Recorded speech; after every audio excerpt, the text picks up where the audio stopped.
Bonjour à tous, c'est un plaisir d'être avec vous aujourd'hui. Alors on m'a demandé de faire un exercice difficile, c'est-à-dire de parler de la liberté et puis essayer de parler de moi. Donc ça c'est pas évident, mais en tout cas le lien que je peux définir entre la liberté et mon parcours. Bon, d'abord, moi j'ai eu un parcours assez classique d'école de commerce et puis il y avait, vous savez, à l'issue des écoles de commerce, il y a deux voies en général. Il y a la finance, et l'investissement et l'argent, et puis il y a le reste. Bon, moi, j'ai choisi le reste, euh, à la grande surprise de mes amis. Et puis ensuite, j'ai commencé dans des grandes entreprises où j'ai beaucoup appris. Et en 2009, j'ai eu la chance d'intégrer le Bon Coin. Et j'ai essayé de comprendre quel était le lien avec la liberté, mais en fait, évidemment, j'ai eu cette grande recherche de liberté parce que j'étais dans des grands groupes extrêmement structurés, extrêmement organisés, où on passait beaucoup de temps à faire du reporting d'ailleurs, et beaucoup de réunions. Et moi, j'avais envie de bâtir, de construire des choses moi-même.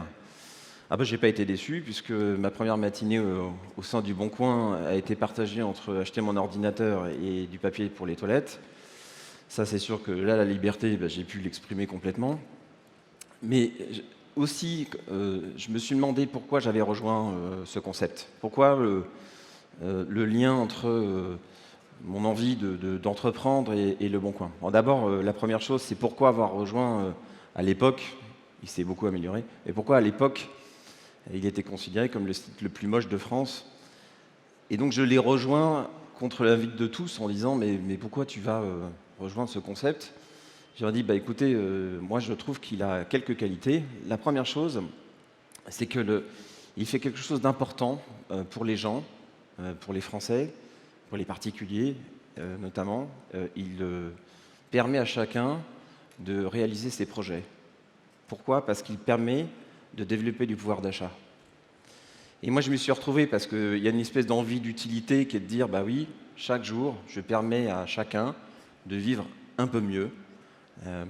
Un chiffre, aujourd'hui, il y a à peu près 430 € générés par an par Français en utilisant le Bon Coin. Voilà, c'est pas énorme, mais ça permet quand même d'améliorer les choses.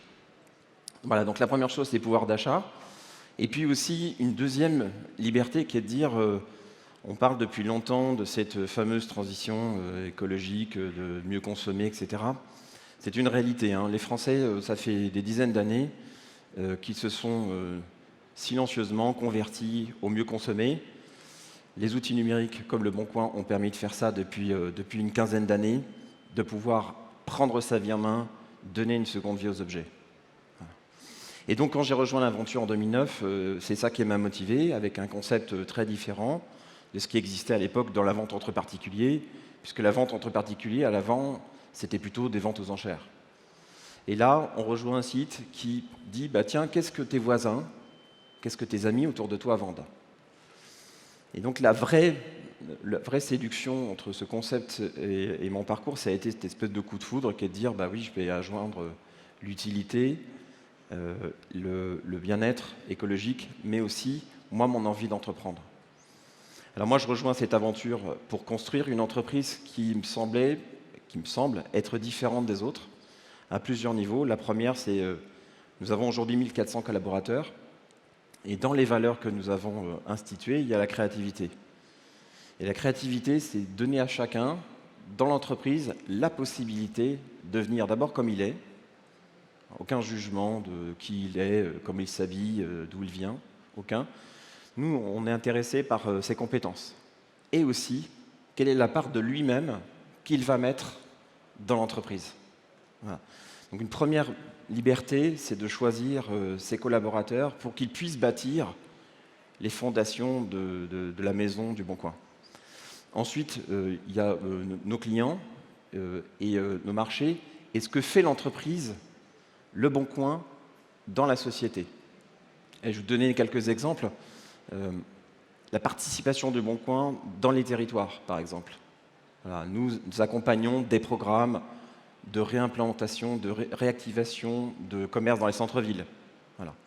Nous, on pense que le lien entre une plateforme numérique et le monde réel doit être très fort et que nous avons un rôle à jouer justement dans l'exercice de cela.